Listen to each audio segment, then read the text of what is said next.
Buen día. ¿Cómo están? Bueno, yo tengo una familia sanguínea, mi hermana, mis primas, todos mis tíos ya partieron, y tengo una familia espiritual, que son ustedes. Así que para mí siempre es un gozo compartir mis alegrías con mi familia, sea sanguínea o sea espiritual. Aparte, porque mi hermana estuvo en Austria, ya regresó a Lima, y me dijo que estaba escuchando las prédicas y que por ahí se enteraba de mi peso. Así que le dije que iba a compartir, en las prédicas iba a compartir cómo iba la evolución. Desde así ella se entera y entra a escuchar la prédica, ¿no? El día de ayer cumplí un mes con este nuevo sistema. 17.2 kilos he bajado en un mes, ¿no? Y todavía vamos por más, ¿no? Así que realmente Dios ha sido bueno y ahí vamos avanzando en el proceso, ¿no? Salmo, antes de entrar al Salmo 136, ¿saben ustedes cuántas prédicas de salmos hemos tenido hasta ahora? 185.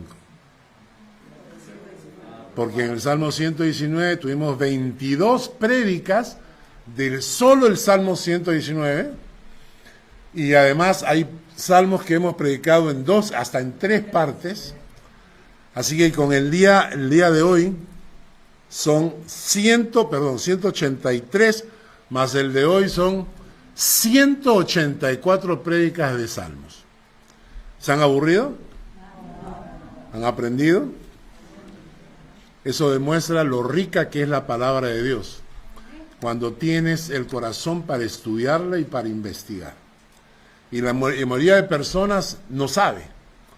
El día de ayer tuvimos una cena, un almuerzo en la casa con unos amigos peruanos, y estábamos compartiendo con ellos, y le decía yo que en el viaje que vamos a hacer a Tenerife, los que se han inscrito, que vamos a estudiar métodos de estudio bíblico, cómo estudiar la Biblia por uno mismo. Y uno de ellos me preguntó, ¿cuál método vas a enseñar? Y yo le dije, bueno, son 9 métodos diferentes: biográfico, teológico, histórico, textual, etcétera, etcétera, etcétera. La mayoría de personas cuando estudia la Biblia tiene lo que se conoce como el método popular. ¿Qué cosa es el método popular? El método popular es, Señor, háblame. Abres, lees y dices, ¿qué he aprendido hoy? Y ya está. Y ese es el método que utiliza la mayor cantidad de personas. Pero, por ejemplo, deberíamos aprender el método gramatical.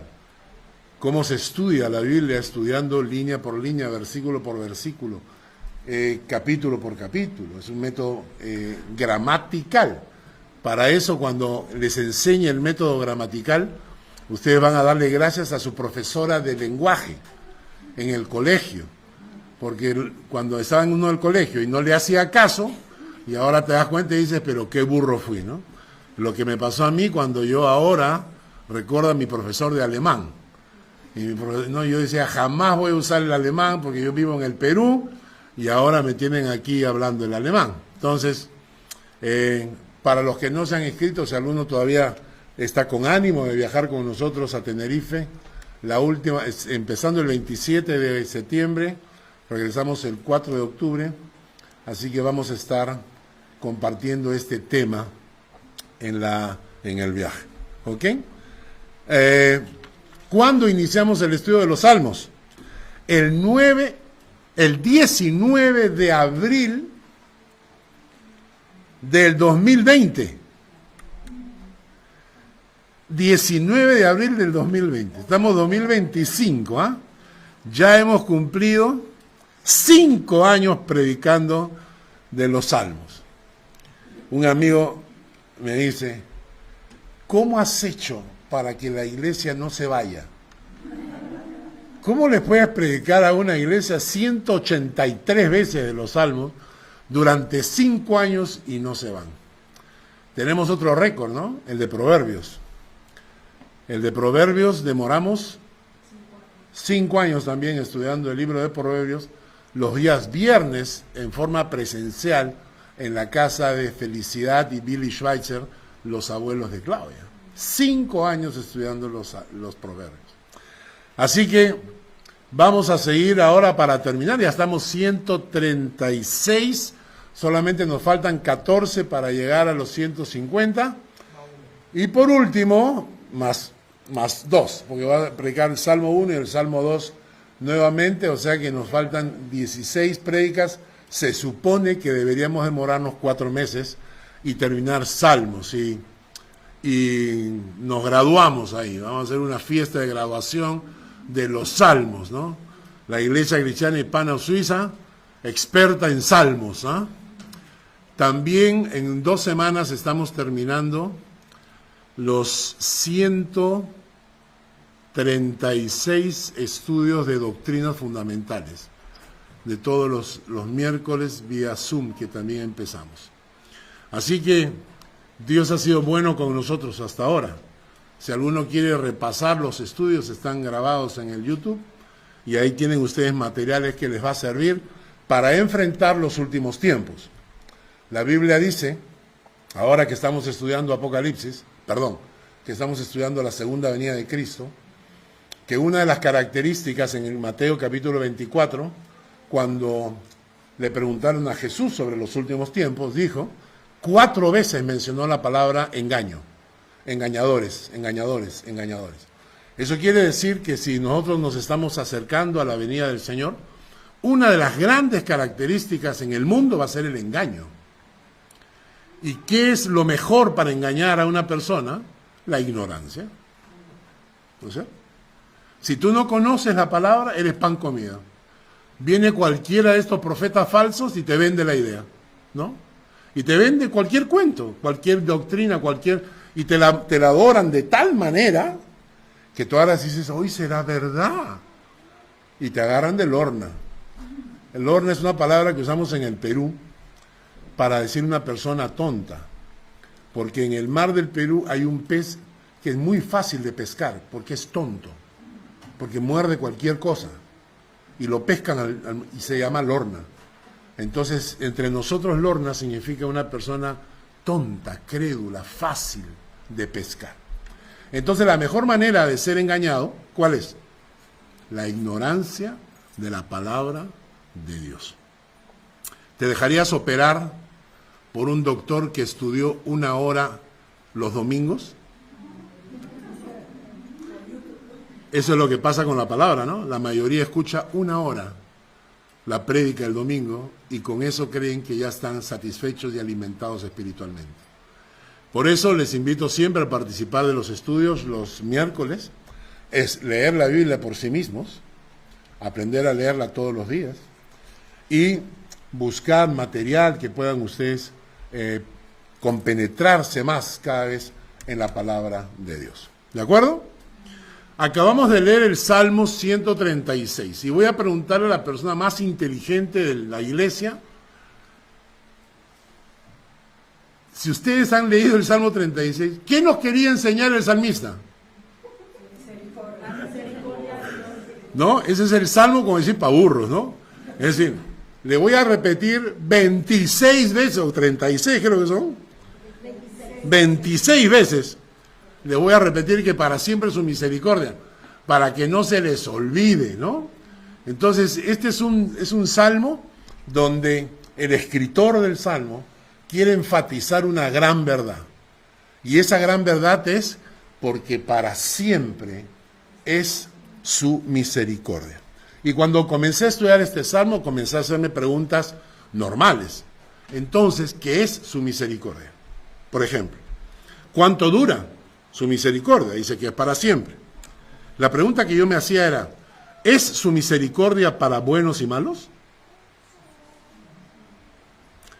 ¿Está reservada su misericordia para algunos o es para todos? Antes de empezar con el tema de su misericordia, vamos a leer un contexto, y es cuando Pablo saluda en sus cartas. Quiero que leamos Romanos capítulo 1, versículo 7. Romanos 1, 7.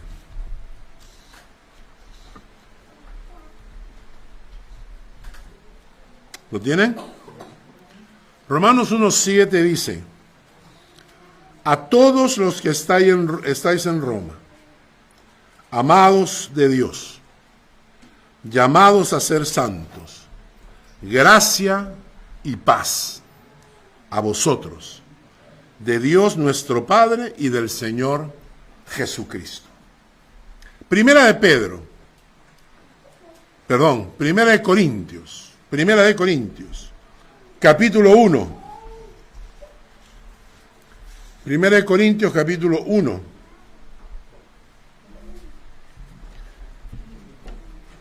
Versículos 1 al 3.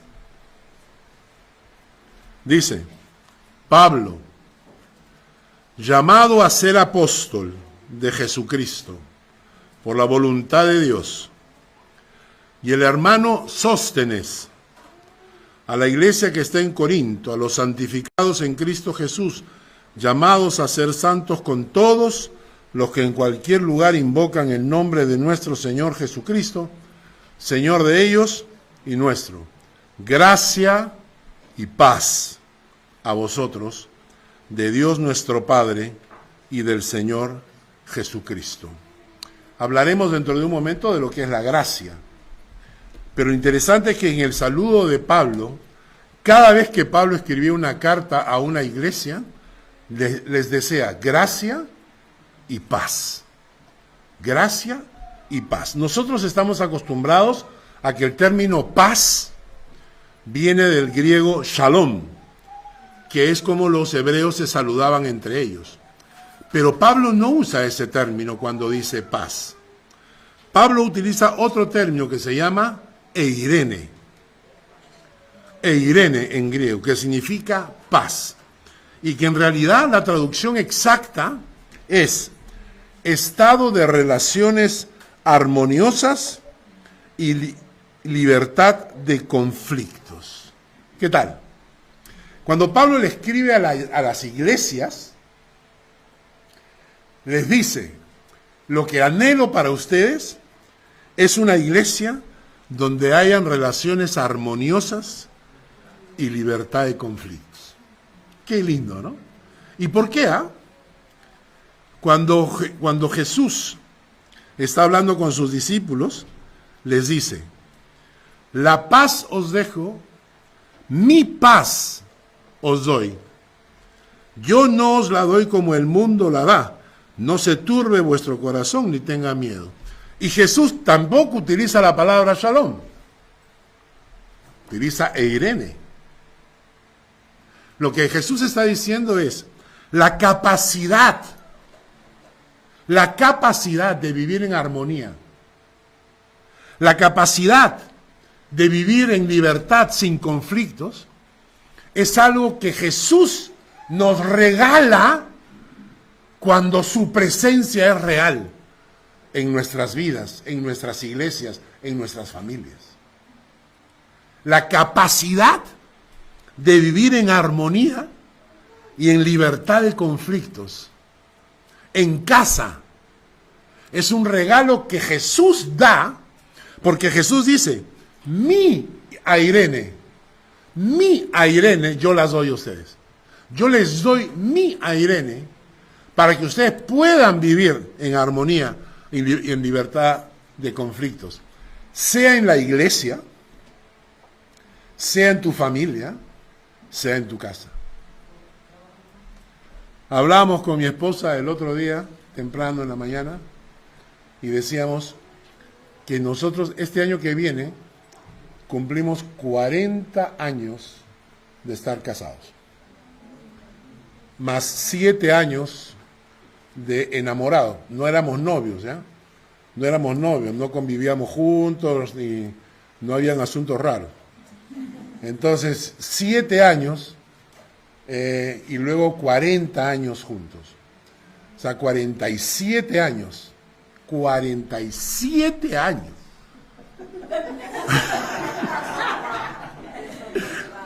Y entonces decíamos el otro día, decíamos, ha llegado el punto en que uno se conoce tanto, que el día en que uno falte, yo no sé qué hará el otro, ¿no? Porque realmente, y entonces yo hablábamos de esto y yo pensaba, ¿cuántas familias, cuántos matrimonios viven en un conflicto permanente? Y la pelea y el grito, o sea, y que es horrible vivir en una cosa así, vivir en un matrimonio donde están todo el día peleando, discutiendo, maldiciéndose el uno al otro, cuando justamente Dios dijo, serán una sola carne, porque en esa una sola carne estará tu felicidad. Estará tu felicidad. Y compartiendo con mis amigos ayer en el almuerzo, les decía uno de los pensamientos más bonitos que escuché de este sobreviviente del avión que se cayó, en cuanto a las discusiones con su esposa, que después de sobrevivir, dijo, a partir de hoy, prefiero ser feliz a tener razón. Prefiero ser feliz a tener razón. Así que ponerme a discutir para tener razón no vale la pena. Prefiero ser feliz. Entonces Jesús agarra y dice, mi paz, o sea, mi eirene, ¿no? Estas cosas os he hablado para que en mí tengáis eirene. En mí. Es decir, si nosotros basamos nuestras relaciones interpersonales en nuestro carácter, nunca lo lograrás. Porque esta capacidad no es humana, es divina. Esta paz viene de arriba. No es entre los hombres, no se trata de que tú tengas mucha paciencia, que tú seas muy amoroso, no se trata de eso. Se trata de la presencia de Jesucristo en tu vida, en tu hogar, ¿no? Y es interesante porque Pablo, al escribir a las iglesias, les dice, ojalá ustedes tengan la paz de Jesucristo. ¿Por qué? Porque somos seres humanos, todos tenemos caracteres distintos. Hay personas de la iglesia con las cuales yo soy sumamente compatibles, ¿no? Tenemos más o menos el mismo carácter, nos reímos de los mismos chistes, ¿no? Pero hay otras que no. Hay otras personas en la iglesia que tienen otro tipo de carácter. Son diferentes, no encajan con el mío, ¿no? Entonces, pero no importa, porque la Biblia dice que la unidad es la armonía en la diferencia, ¿verdad? Pero tenemos que tener la paz de Dios, esa capacidad para vivir en armonía, sin conflictos, siempre y cuando la presencia de Jesucristo reine en medio nuestro. Pero Pablo, cuando escribe las cartas, les dice gracia. También le dice gracia. Y ahora vamos a estudiar dos palabras. ¿Y saben por qué? Porque cuando Pablo escribe sus cartas, ya no a las iglesias, sino a personas, miren qué le dice. Busquen 1 Timoteo capítulo 1. Del 1 al 2.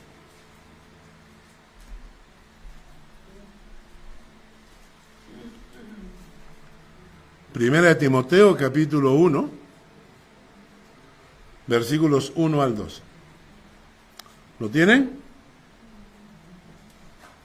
Dice, Pablo, apóstol de Jesucristo por mandato de Dios, nuestro Salvador, y del Señor Jesucristo, nuestra esperanza, a Timoteo, verdadero hijo en la fe, gracia, misericordia y paz, con Dios nuestro Padre y de Cristo Jesús nuestro Señor.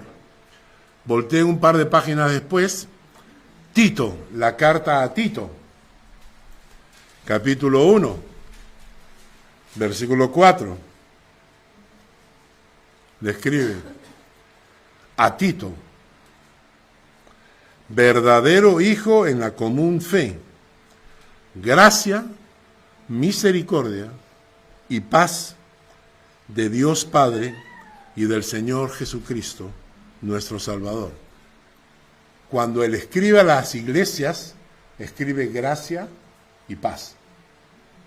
Y cuando Él escribe a Timoteo, a Tito, personas que eran líderes en las iglesias, ¿qué le añade? Cuando les escribe a ellos le dice gracia, misericordia y paz. ¿Por qué?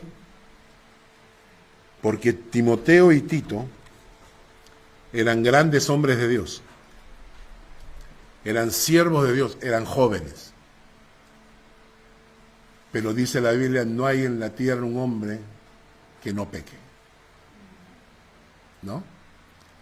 Y aunque Timoteo tenía un gran corazón y Tito también, tenían problemas de carácter en algún momento, reaccionaron mal en algún momento, pecaron en algún momento, ¿no?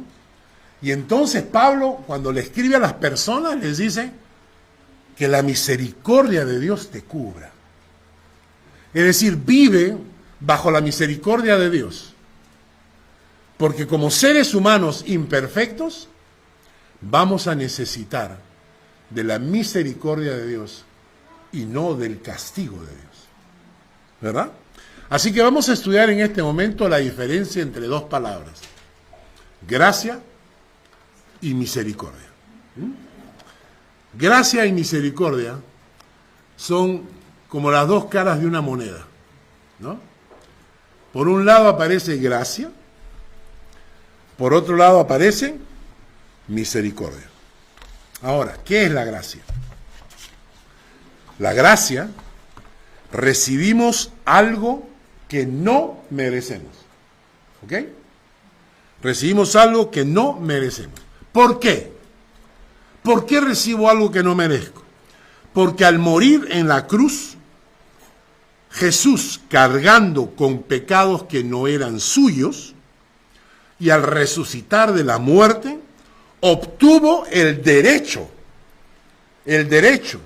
y el poder de dar por gracia una serie de cosas que no merecemos. Voy a repetir esa frase. Al morir Cristo en la cruz y resucitar al tercer día venciendo a la muerte, Jesús obtiene el poder y el derecho de dar por gracia algo que no merecemos. ¿A quiénes se los da? A aquellos que se acercan arrepentidos al Señor y buscan su favor. Es decir, no es para todo el mundo. Es decir, es una oferta, es un planteamiento para todos. Pero quienes reciben eso son aquellos que se han acercado al Señor con una actitud de arrepentimiento. La Biblia está cuando dice a Daniel, mi pueblo y yo hemos pecado contra ti, le dice. Dice Daniel. Y Dios le contesta, ahora te voy a revelar el futuro. ¿Me entiendes? ¿Por qué? Porque somos seres pecadores que queremos vivir independientemente de la gracia de Dios. Queremos disfrutar del pecado hasta el último minuto de la muerte. Amigos míos me han dicho eso. Carlos, me parece genial lo que hablas. Lindo, mira, yo a Jesús lo quiero, ¿no? Pero ahora no. Cuando me falte un minuto antes de morir, como el ladrón en la cruz, ahí me arrepiento y entonces Dios me va a salvar.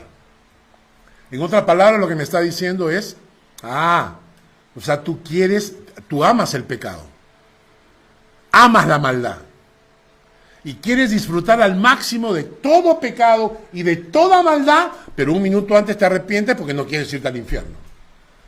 Y yo le digo, yo, como Dios, no acepto eso. Y él me dijo, sí, pero el ladrón se arrepintió. Bueno, pues ojalá tengas tiempo. Pues si te estrellas con un carro, no creo que tengas tiempo de arrepentirte. Entonces la gente que ama la maldad no recibe la gracia de Dios. ¿Entiendes? La gente que ama el pecado no recibe la gracia de Dios. Entonces, la persona que se da cuenta de su situación y dice, no, yo necesito del Señor. Y entonces vas a Jesús, arrepintiéndote de tus pecados y le entregas tu vida. Entonces Jesús, con el poder y el derecho que ha obtenido al morir en la cruz y resucitar, entonces te regala por gracia cosas que no merecemos. Por ejemplo, miren, en Efesios capítulo 2,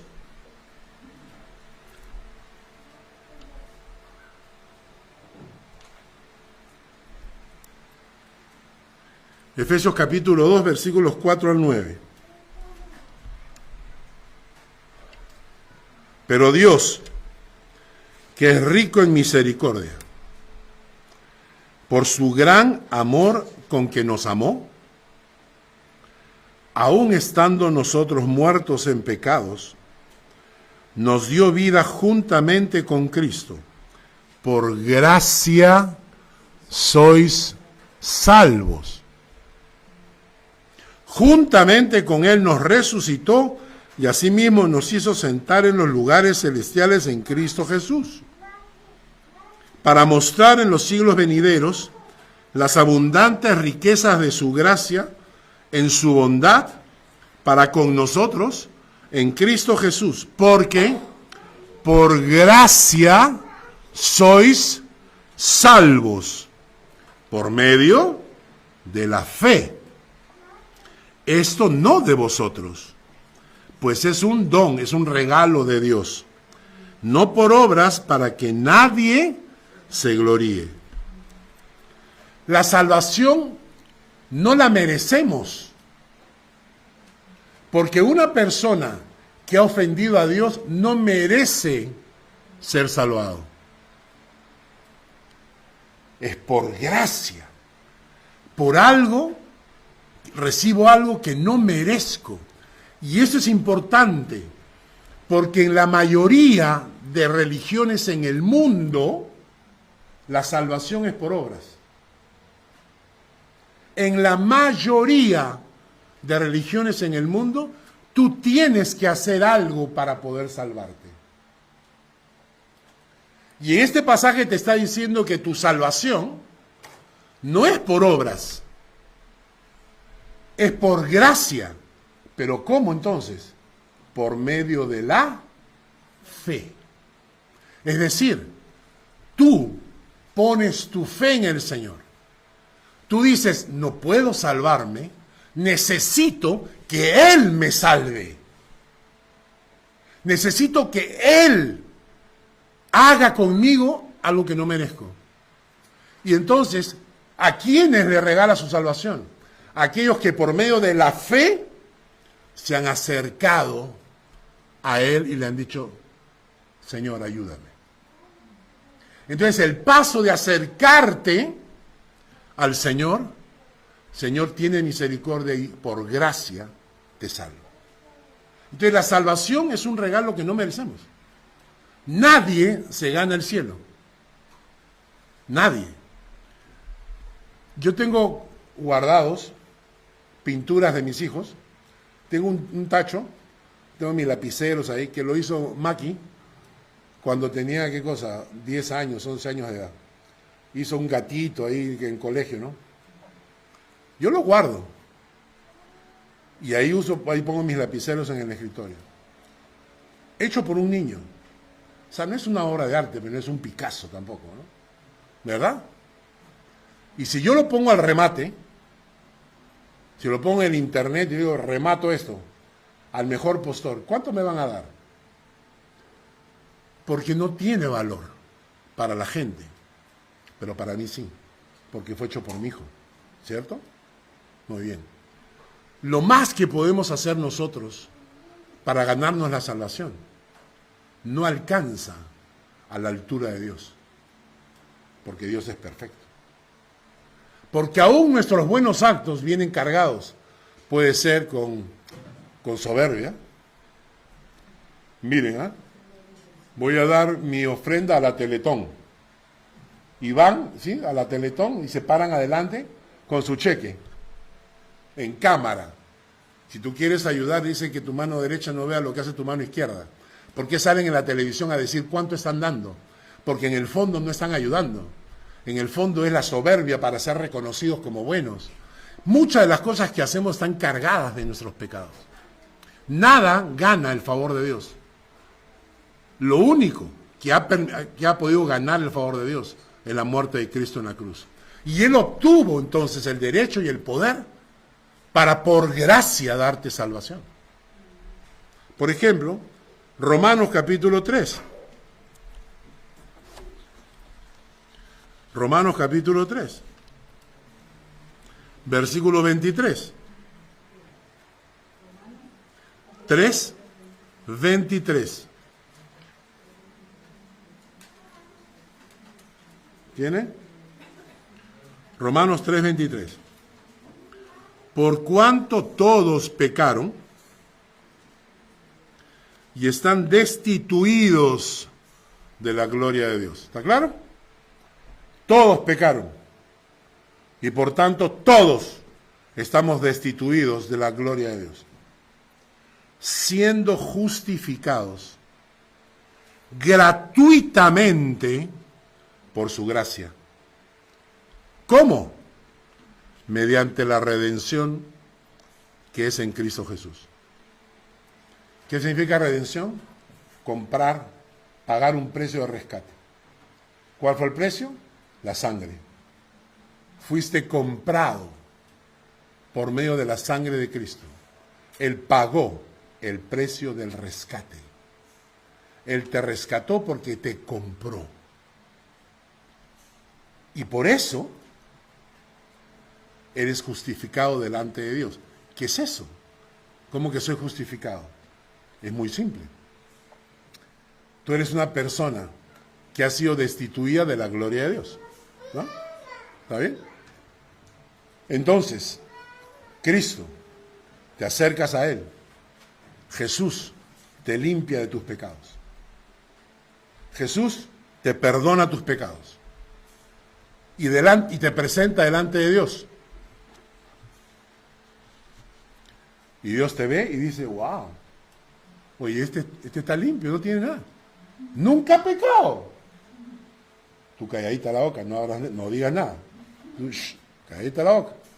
Entonces Dios te mira y dice, Él nunca ha pecado. Mira, su vida está completamente limpia. Y entonces Dios dice, yo lo declaro una persona justa.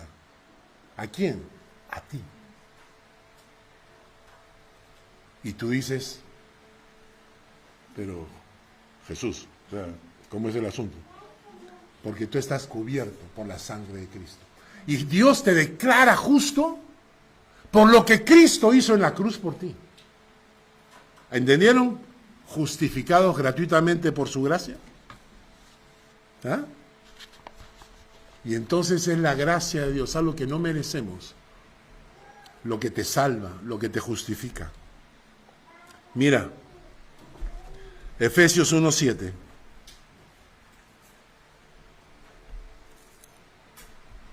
Efesios 1:7. 1:7. En quien tenemos redención por su sangre, el perdón de pecados, según las riquezas de su gracia. ¿Por qué te perdona Dios? ¿Porque eres bonito? ¿Te perdona Dios porque eres bueno? ¿Te perdona Dios porque das limosnas a los pobres? Te perdona Dios por su gracia, porque no merecemos el perdón de Dios. Y acá es clarísimo, dice, tenemos redención, comprados. ¿Comprados cómo? Por su sangre. Y el perdón de pecados, según las riquezas de su gracia. ¿Has hecho cosas en el pasado que te arrepientes? ¿Cuántas cosas tienes ocultas que nadie sabe? ¿Cuántos pecados has cometido? ¿Qué sería de nosotros, no? si todo saliera a la luz, ¿verdad? Y acá dicen que por gracia el Señor te perdonó. Qué lindo, ¿verdad? Ahora, ¿cómo? El punto es este, ¿no? ¿Cómo entramos a esa gracia? Es fácil, la palabra dice, tenemos entrada por la fe a esa gracia, no por las obras, sino por la fe, por un paso de fe. ¿Te has acercado al Señor? ¿Has tenido ese paso de fe para acercarte al Señor? ¿Ah? Yo escucho de mucha gente, y ayer discutíamos sobre un personaje que se hace llamar pastor, que cuando le pregunté una vez, ¿cuándo naciste de nuevo? ¿Cuándo recibiste al Señor en tu corazón? No, me dijo, yo un día me desperté y ya sabía. ¿Sabías qué? ¿No te arrepentiste? La palabra habla de arrepentimiento. ¿No has dado un paso de fe para acercarte al Señor? No eres hijo de Dios. Pues serás pastor, pero no eres hijo de Dios. Serás un pastor vestido, una oveja, un lobo vestido de oveja. ¿Ah? Pero no eres pastor. Menos creyente, menos hijo de Dios. Porque para ser hijo de Dios, das un paso de fe. ¿Qué es un paso de fe? Simple. Cuando vas a un médico, das un paso de fe. ¿No es cierto? Cuando te pones en las manos de alguien, das un paso de fe. El día viernes me hicieron un MRI. En español es una resonancia magnética. Me fui a Baden. Entonces ahí hay una máquina ahí. Entonces entro y la señora me mira, ¿no? Entonces me dice, le vamos a hacer el MRI. Sí, no hay problema. Póngase en nuestras manos. Yo la miré a la señora y dije, no, pero ponemos un champancito, algo para empezar la relación, pero así como que así nomás, no, como va a poner mentira. Y entonces le dije, bueno, vamos. ¿Y qué hice yo? Me echo en la camilla y quedo literalmente a disposición de ellas. ¿Cierto? Y entonces me hicieron el MRI, todo bien, todo salió perfecto, todavía tengo que ver los resultados. Pero eso es un paso de fe, es un paso de fe donde tú te acercas y dices, yo pongo mi vida en tus manos. Entonces así se entra a la gracia. Ahora, vamos a entrar al Salmo 136. Porque gracia, ¿y qué cosa es misericordia? Misericordia es que no recibimos lo que sí merecemos. ¿Notan ustedes la diferencia? A ver, hagan su esfuerzo. Pujo, vamos. Gracia. Recibo algo inmerecido. Misericordia, no recibo lo que sí merezco. No recibo lo que sí merezco, ¿no? Y es muy fácil. Cuando estudiamos el Salmo 130, el versículo 3 decía, Jehová, si mirare los pecados, ¿quién, oh Señor, podrá mantenerse? ¿Verdad? Si mirares nuestros pecados, ¿quién de nosotros podría mantenerse? Escuchaba, hay mucha gente que le gusta discutir sobre que la salvación se pierde, ¿no? Hay algunos que dicen que la salvación se pierde, es un método para asustar a la gente, para que la gente no peque en la iglesia, ¿no? Entonces, pecas y te condenas, ¿no? Pierdes tu salvación. Yo le decía a la gente, no, mis hijos pueden equivocarse, pero nunca dejan de ser mis hijos, ¿no? ¿Y cómo es esto? Pierdo la salvación y me arrepiento, la vuelvo a tomar, pierdo la salvación, después la vuelvo a tomar.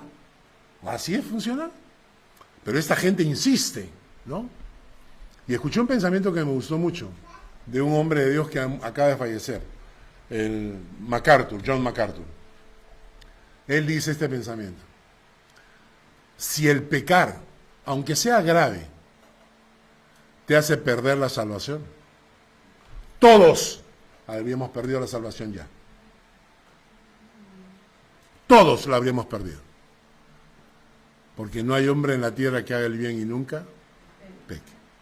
Entonces la misericordia es que no recibimos lo que en realidad merecemos. Si Dios evaluara nuestras vidas, ¿quién de nosotros merecería su perdón? ¿Por qué tendría Dios que perdonarnos? Y esto, hermanos,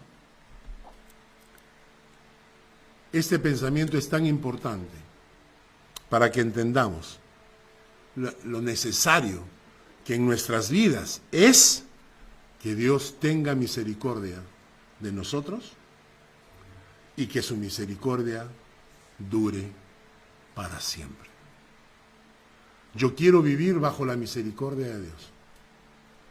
No me dio tiempo porque con el almuerzo de ayer y todo lo demás ya no me dio tiempo para terminar, pero quería hacer un cuadro donde aparecía Jesús parado detrás mío, levantando un paraguas que decía misericordia, y yo abajo del paraguas.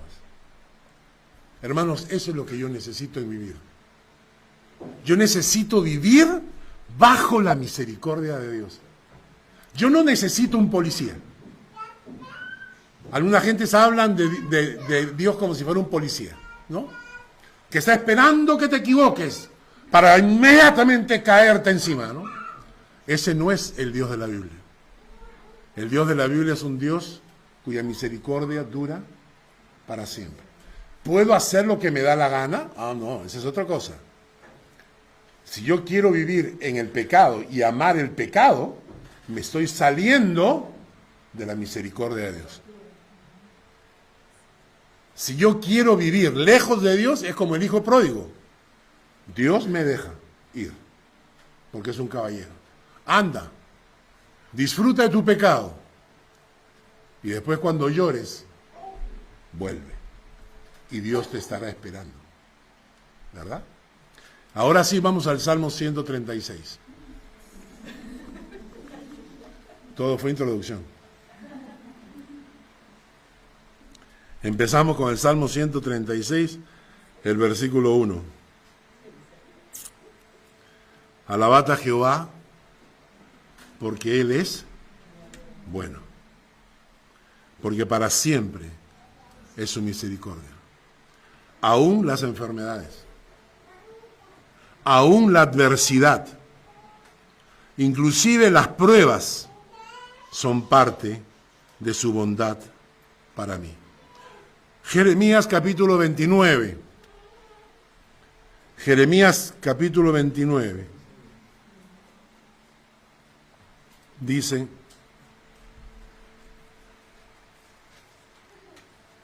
porque yo sé los pensamientos que tengo acerca de vosotros, dice Jehová, pensamientos de paz, no de mal,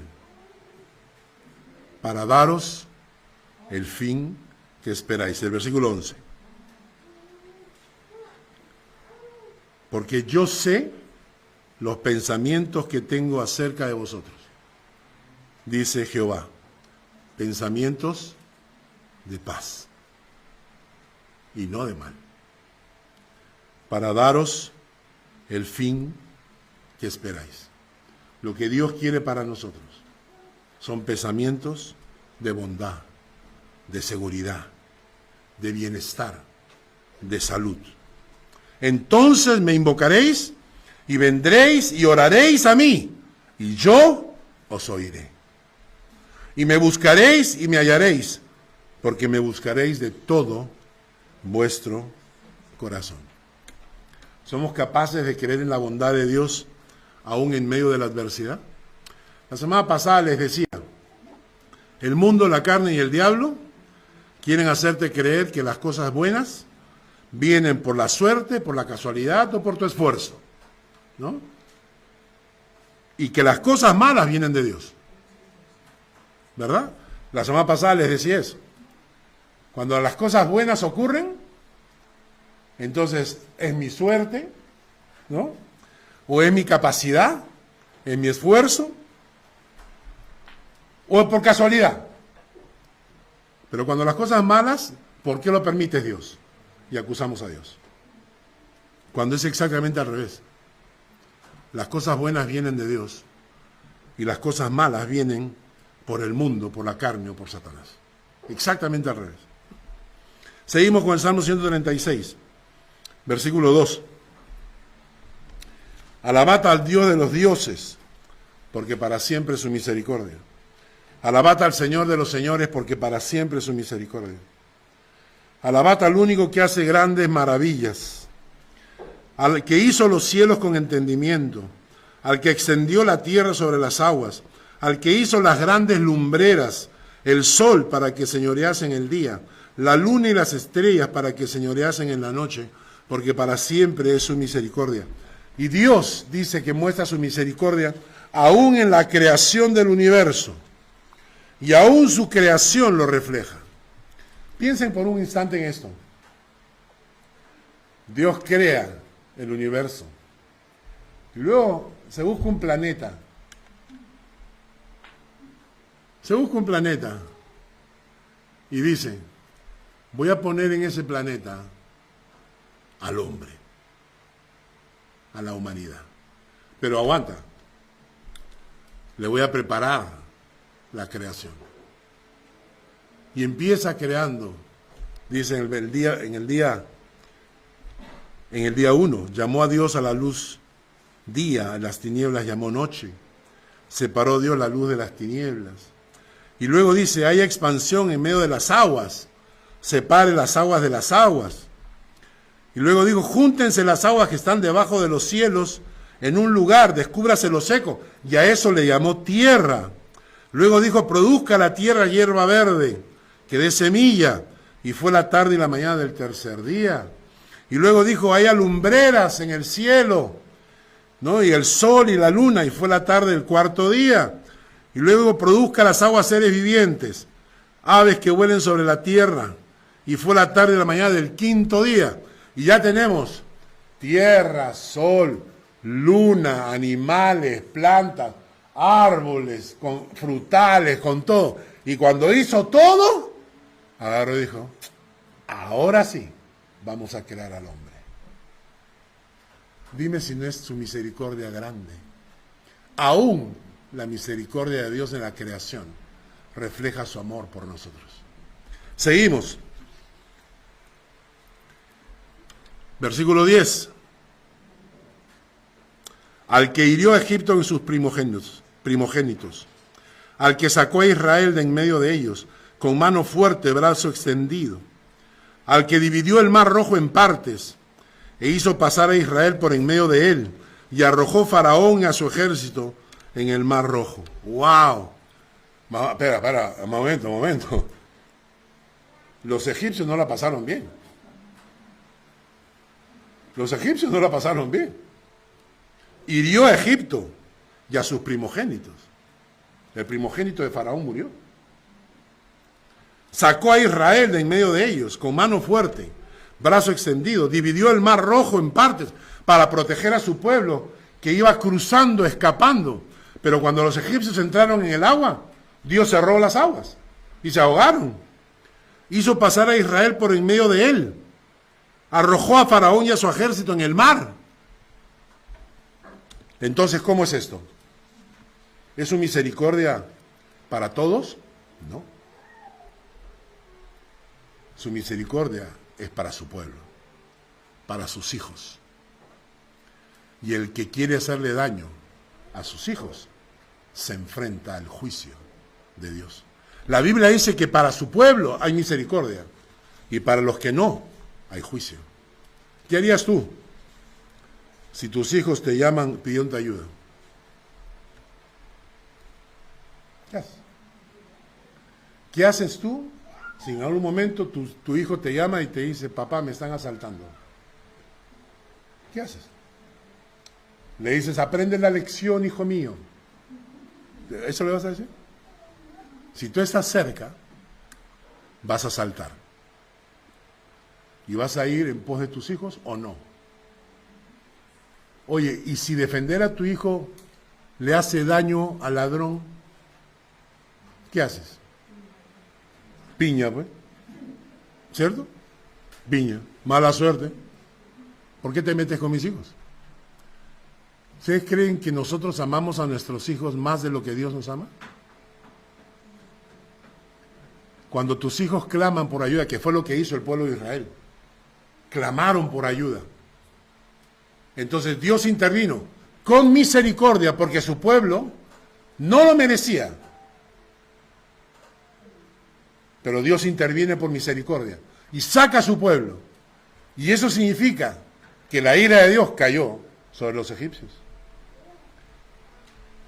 Acuérdate de eso. Porque hay gente en la vida que en algún momento te vas a ganar enemigos gratuitos. Gente que te va a hacer daño o que te ha hecho daño o que te hará daño en el futuro.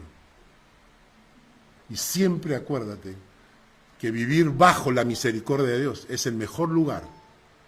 Es el mejor lugar donde puedes estar. Cubierto por la misericordia de Dios. Vamos terminando. Versículo 16.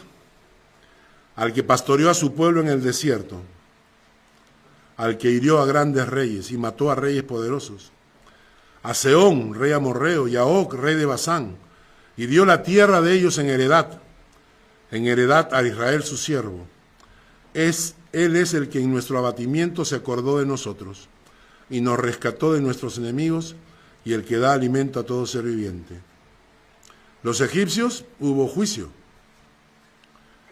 pero para su pueblo hubo rescate. Y ahora vemos la misericordia de Dios. Dice acá, pastoreando a su pueblo. Versículo 16, pastoreó a su pueblo. Versículo 17 al 21, todos los que salieron a pelear contra su pueblo se enfrentaron al castigo de Dios. La pregunta dice, ¿por qué el versículo 22 dice, 21, y dio la tierra de ellos en heredad a Israel su siervo? O sea, ¿por qué Dios le entregó a Canaán a su pueblo? Había otra gente ahí. Porque nosotros somos bien cómicos. Los seres humanos nos hemos apropiado de la tierra de Dios. Cuando Dios crea este planeta, ¿a quién le pertenece? A Él. Pero nosotros somos tan inteligentes que llegamos a un lugar descampado, ponemos nuestras estacas y decimos, ¡es mío! ¿Por qué? Porque yo lo vi, porque yo estoy acá, porque voy a construir mi casa. Así que este terreno es mío, ¿no? Es de Dios. Claro. Me invitaron a predicar un día sobre migración, acá en Kölliken, en una iglesia suiza. Y les llevé un mapamundi. Les llevé la tierra con todos los países de colores. Y yo les dije, ¿qué ven ustedes acá? Entonces ellos dijeron, es la tierra, los países divididos por colores. Y después les presenté otro, pero sin países, solamente verde, marrón y azul. El mar, la tierra verde, la tierra seca, ¿no? Le digo, ¿qué ustedes ven acá? Ah, es el mundo. Le dije, no, así ve Dios. Eso es lo que ve Dios. ¿Tú crees que Dios ve la frontera de Suiza con Alemania? O sea, ¿tú crees que Dios dice, no, hasta acá nomás, porque este lado ya pertenece? No. Es más cómico todavía, porque nosotros queremos ser dueños de una tierra en la que nacimos por casualidad. Yo nací en el Perú. Mi padre era suizo, pero mi madre era peruana. Yo nací en el Perú. ¿Cómo luchamos cuando Perú juega contra Colombia, no? ¡Wow! ¿No? ¿Cierto? ¡Somos peruanos! ¡Y la bandera! Oye, si hubieras nacido en Ecuador, ¿qué pasaba? Si tu mamá se iba de viaje y nacías en Venezuela, ¿qué hacías? Creemos ser propietarios de una tierra en la cual nacimos por casualidad. Y nacionalismo, pues. Nosotros somos colombianos. ¿Por qué? Porque naciste ahí de casualidad.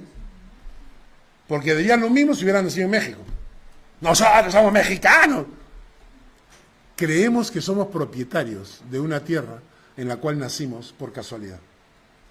Por eso, las personas que pelean por su nacionalidad me parecen ridículos.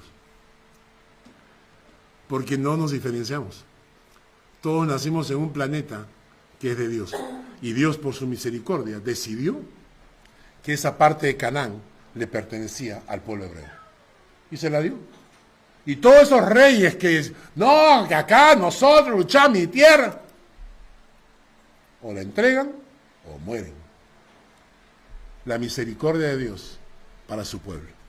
Terminamos con el versículo 26. Alaba al Dios de los cielos, porque para siempre es su misericordia. Yo quiero vivir cada minuto de mi vida cubierto por la misericordia de Dios. ¿Cómo hago?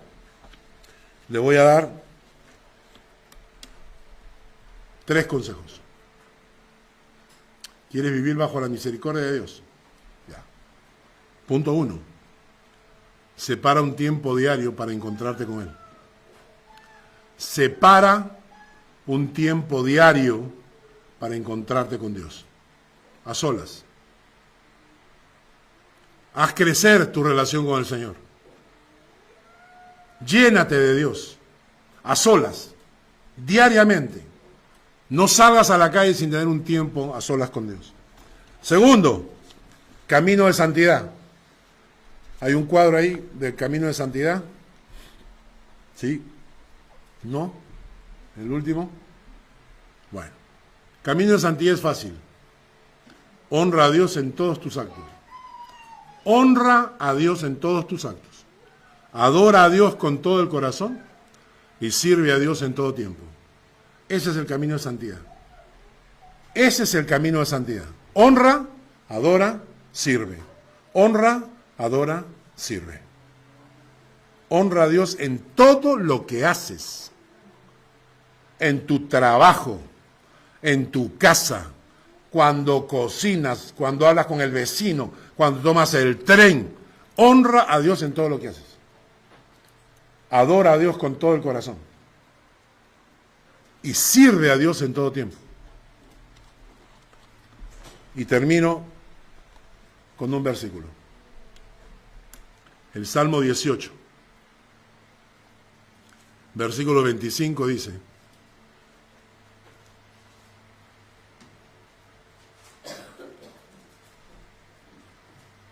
lo vamos a leer con cuidado. Con el misericordioso te mostrarás misericordioso, recto para con el hombre íntegro, limpio te mostrarás para con el limpio, y severo serás para con el perverso. Con el misericordioso te mostrarás misericordioso. ¿Quieres vivir bajo la misericordia de Dios? ¿Quieres andar por el mundo cubierto por la misericordia de Dios? Aprende a ser misericordioso también. Para que tú eres misericordioso, la misericordia de Dios te cubre. Gracias, Señor, por esta palabra y por el mensaje. Bendícenos con ella. Permite, oh Dios, que nuestras vidas vivan bajo tu misericordia y reflejen tu misericordia. En el nombre de Jesús. Amén. Que Dios le bendiga.